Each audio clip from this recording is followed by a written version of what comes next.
do Facebook that much. So. Hello, I hope we're live. We are here in Rome, and I'm happy to start our Q&A session.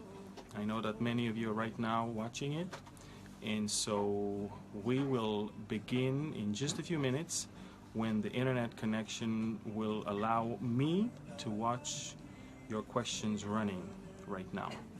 So what we're going to do, in fact, I'm going to go live online on my iPad also. That might help me seeing your questions. Okay, so let me see what's going on. There you go, and I'll be able to see it. Anyway,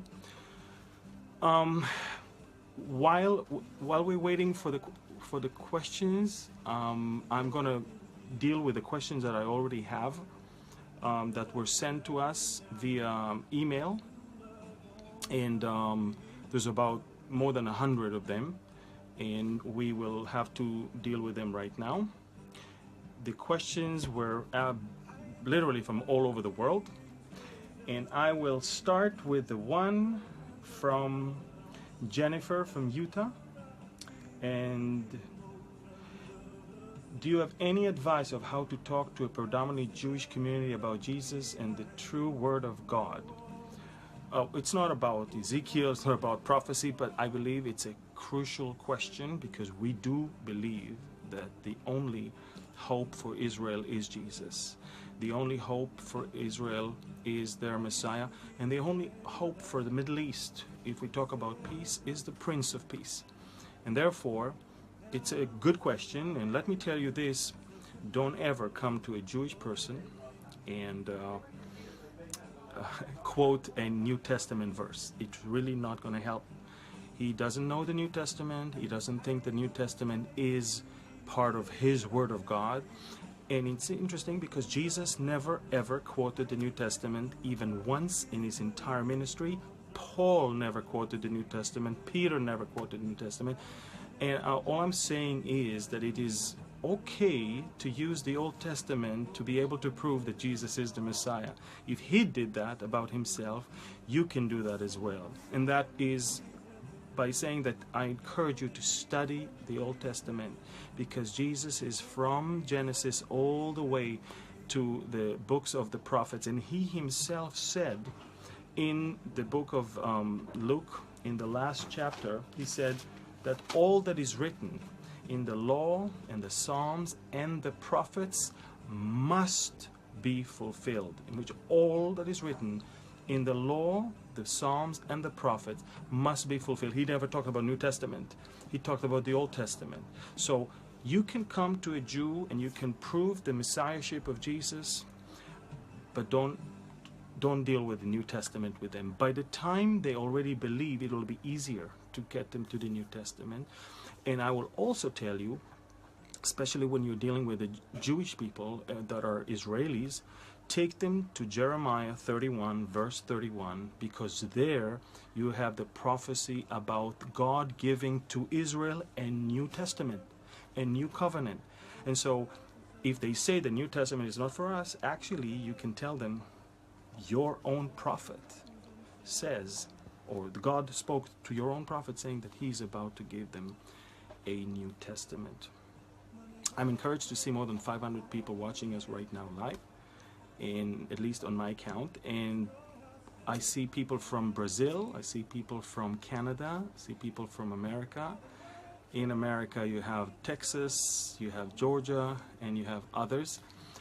We're going to continue right now with more questions. Again, the question of evangelizing to Jewish people is a whole hour of explanation, but I urge you to go online to my message on YouTube, Jesus in the Old Testament. There's a whole message from the book of Genesis all the way I took you, and you can clearly see how to literally prove that Jesus indeed is the Messiah, even for the Jewish people. Now, let's continue with Carol from Washington State. And Carol wrote me, UNESCO's resolution passed last week that denies Jewish heritage and history to the Temple Mount and Jerusalem on Thursday. Why is the world/UN so adamant about erasing the Jews from the temple? It's very, very simple. You have to understand that Jerusalem is going to be the what the Bible describes in the book of Zechariah as a cup of poison, as a stone that anyone who touches it will be scratched by it. Jerusalem is basically going to be the biggest issue for which or over which people are going to fight in the Middle East. Now, if everybody is going to admit and agree that the Jewish people are the true owners of the Temple Mount, what will they get? They get fight from where? From the Muslim world. So it's much easier always to sacrifice the Jewish side, which is much smaller, about 12 million, 18 million around the world, rather than get in trouble with the Arab world.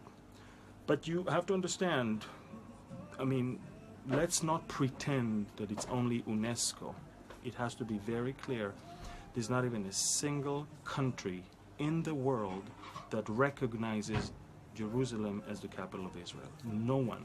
In fact, all the embassies of the foreign countries that have relations with Israel are not even located in Jerusalem. They're all located in Tel Aviv.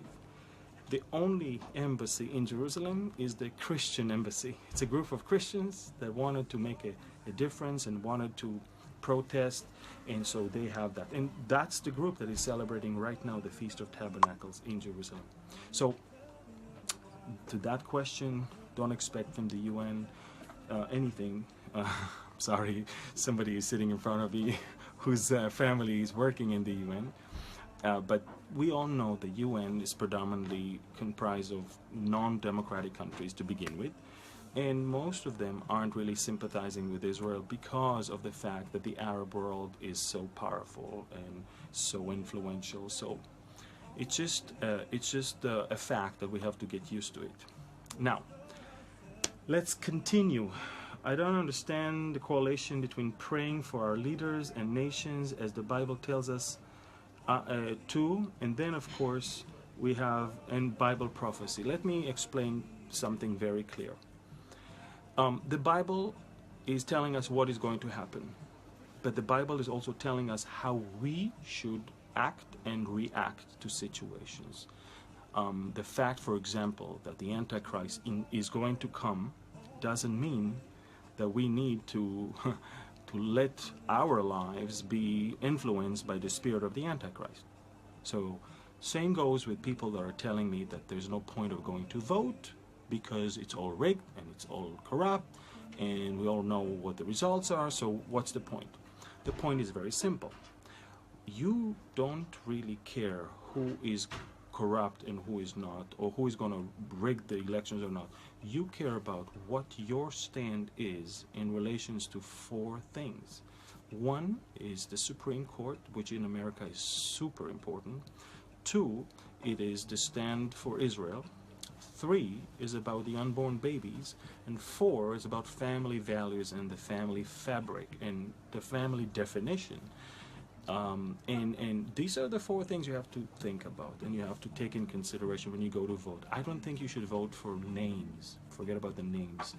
Concentrate on platform. Concentrate on Bible and concentrate on the people that are surrounding the candidates. I agree that candidates in America, both of them aren't the creme de la creme, but you must always look at the platform. And if your casting of a vote can help somehow stopping the horrific killing of so many millions of babies, unborn babies, by saying that they have no constitutional rights, then I'm saying it's going to be hard for you to sleep good at night, knowing that by not voting you actually help the other side. People are accusing me, by the way, for pushing and calling and pleading people to go and vote for Donald Trump. Nope.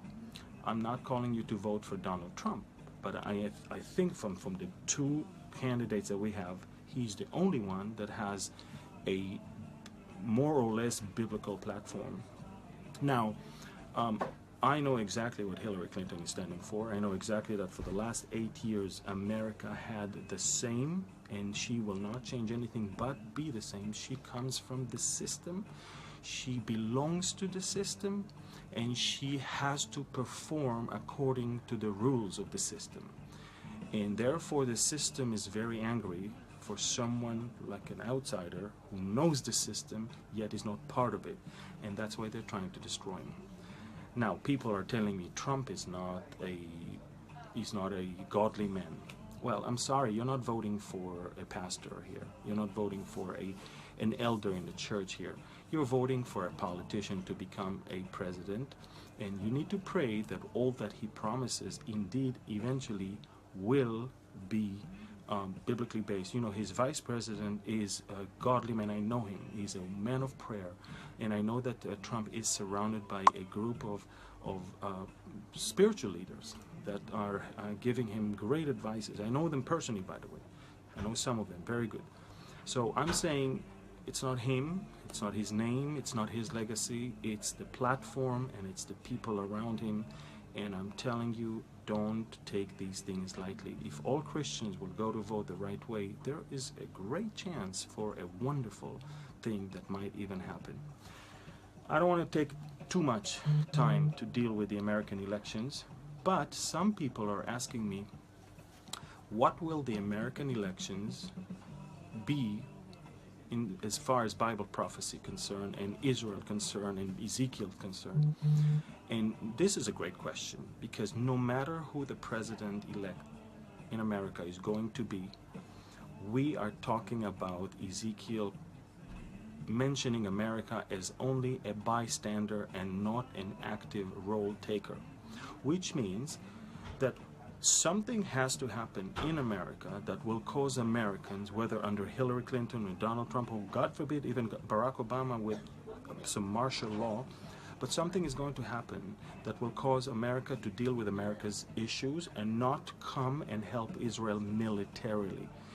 And let's make it very clear, if we believe that Russia is going to attack Israel as Ezekiel says, any intervention, military intervention of America is literally world war between two empires, between two superpowers.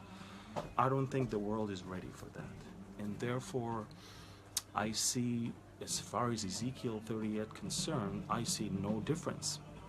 What I suggest for the Americans is to think about American life, and in America when they go to vote. Don't think about Ezekiel. In fact, don't even try to help God fulfilling his plans. Abraham wanted to help him. In fact, Sarah wanted Abraham somehow to do something about it, and we're stuck with Ishmael until today. That was not the original plan of God, and Ishmael was not the son of promise, and the animosity between the seed of Ishmael and the seed of Isaac is there until today. You want to understand the problems in the Middle East? Go to the book of Genesis. You'll find it there. It starts there. So I'm not going to do that. Now, people are saying there's no way I can vote for a man who violates women. Well, first of all, much of what is going on and floating right now is not true. Second of all, the other candidate is married to a man that is still violating women, and she is covering her up. And by not voting for him, you are actually voting for her. So I don't want to lecture to anyone here about that issue anymore, but remember one thing. All it takes for evil to reign is good people to do nothing. That's it. If good people do nothing, evil will reign. And as far as I'm concerned, doing nothing is not voting. In Australia, voting is a duty, not only a privilege. If you don't vote, you're punished by the government. This, I believe, should happen and should be the case all over the world. Now, let's move now to, can you tell me more about Turkey and their current situation in relationship with Russia? Very simple. The Turkish government right now signed a pact with Russia in regards to flow of oil via Turkey into Europe. You must understand that Ukraine used to play that role for many years. Right now, Russia and the Ukraine are not in good terms. In fact, the Russians are noticing that the Ukraine is leaning more towards NATO and more towards the West. The Russians can't trust any pipe that will go through the Ukraine, and they're checking for options right now. And therefore, for them to deal with Turkey right now, it's important. Now, you also must understand that this is the same exact thing that Israel is doing with Turkey. We need to extract our gas and our oil and somehow sell it to Europe as well. For that, we also need Turkey, and that explains why Israel warmed up the relationship with Turkey in recent months, simply because we can see the future. But as I described, both Israel and Russia and Turkey, I just actually touched the problem of Russia with Israel in the future. Russia wants hegemony. Russia wants, I would call it exclusivity when it comes to extracting gas, selling it, transporting it, and setting the price for it. The Russian economy is really in shambles right now. What we call cash reserves of the Russian economy have depleted from $192 trillion to almost two-thirds within less than a year. The Russians were banking on $50 a barrel when the barrel is not even 40 right now, and that is exactly why we have that situation in Russia. They sometimes don't need war. It's enough to have rumors of wars, as Jesus promised, in order to cause the price of oil to go up. The problem is that until other countries like Saudi Arabia and Iran will not start capping the production of oil, the price of oil will never go up. And Saudi Arabia right now is super unhappy with what is going on between Iran and Russia. The collaboration between the two caused the Saudis not to want to put the cap on the production, and they don't even care that they lose millions of dollars. As long as the Iranian economy and the Russian economy are suffering, they're doing okay. Why does Russia want to control more Middle East oil and gas if they already control 30% of world reserve? What does it give you to control 30% of world reserve when the price is so low and your economy is based on a much higher price? And when it's most of your economy is based on oil and gas, then every dollar counts. And therefore, for them right now, they want to control more, and they want also to control the price. You see, it's not only to control the actual commodity, but they want to control not only the extraction of it, but also the transportation of it and the setting of the price of it. This is why Putin is right now in Syria. He is not interested in helping anyone there. He's there to protect his interest in the gas and the oil in the Middle East and in the Mediterranean. He had a naval base in the city of Tarsus. He was afraid that he's about to lose it, and just before Assad was about to fall, in fact, literally weeks before Assad was about to fall, Russia came and helped him and literally revived him back. And what we see right now is Russia is willing to go all the way, even in the price of crushing a whole city of almost 500,000 people right now, the city of Aleppo, in order to be able to control the prices of oil and gas in the Middle East. Right now, it's important that you understand that the Russian Northern Fleet is now arriving to take part in the final phase of crushing Aleppo. It's a tragedy. The whole world is trying to help here. The whole world is trying to somehow restrain the Russians. But then the Russians did a very smart move. The Russians started moving nuclear warheads all the way to the city of Kaliningrad, opposite Finland. And the Russians are basically saying to the Americans and to the Europeans, if you're about to impose more sanctions on us, we are not going to react in a symmetric way. They actually use the term asymmetric way, which means we might actually react violently. The world cannot afford a nuclear exchange between two superpowers at this point. And the Europeans and the Americans understood that we cannot, we can't push the envelope with Putin at this point, and therefore they're now keeping quiet. We're going to see what's going to happen there, but I can tell you one thing is for sure: Aleppo is going to pay the price for this whole mess between Russia and the Western world. Now, I'm wondering what your take is on Netanyahu's recent address to the UN General Assembly. He dedicated a good part of his speech to talking about the bright future Israel has among the nations of the world with their increasing diplomatic ties, as well as a warming relationship with the Arab world and strengthen Israeli innovation. True. You have to understand that in order for Ezekiel 38 and 39 to come to pass, Israel must be strong, safe, and secure. And bear in mind, all the nations that are mentioned in Ezekiel 38 that will come to attack Israel are not from the Sunni Gulf states or Saudi Arabia or Africa. The only two African states are those who oppose the existence of Israel, Sudan and Libya. All the rest of them will not take part of it, which means that the effort of Israel to gain support in the Sunni Gulf states as well as Africa will bear fruit. Not only that it will bear fruit, they will criticize the attack on Israel. The Bible says in Ezekiel 38 that Sheba and Dedan, as well as the merchants of Tarshish and the young lions of Tarshish, which is Europe and America, they will all criticize this. They will not only not take part of it, but criticize it. And that tells you that there's a warming relationship between the two sides. Israel has never been the favorite of Saudi Arabia. But in recent months, we sent several envoys to Saudi Arabia. In fact, the Saudi delegation came to Jerusalem to meet with the Prime Minister and with the head of the Israeli intelligence. And what we actually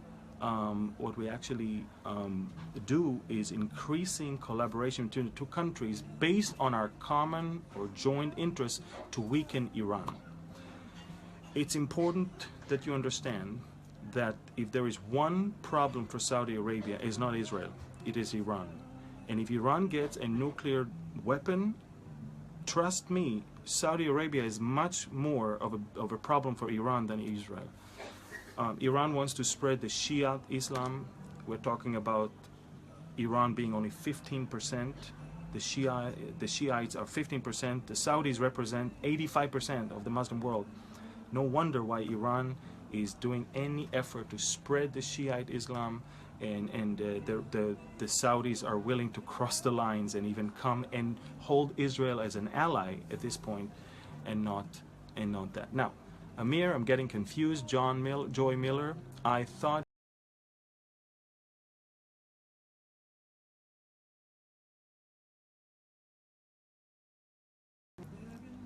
Okay, we're on.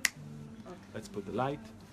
So, one of the biggest confusions that we have more than 900 people watching us live right now, just so you know. One of the biggest confusions that people have in Bible prophecy is not understanding the difference between three major prophetic portions in the Bible. One is Ezekiel 38 and 39, the other one is Psalm 83, and the third one is Zechariah 12, 13, and 14.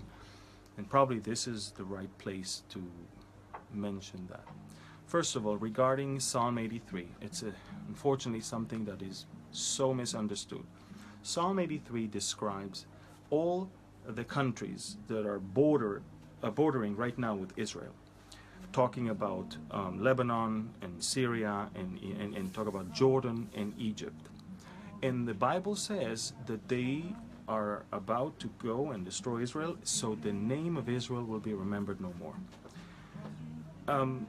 This reality of Psalm 83 is something that had already been fulfilled both in 1948, 1967, and 1973, when indeed sovereign countries around us came about to destroy us without really any reason, because we didn't have in 1948 the West Bank or Gaza or Golan Heights. We didn't even have Jerusalem's old city, yet they came and attacked us. And their main goal was that the name of Israel will be remembered no more. So in 1948 it started, in 1956 it continued, in 1967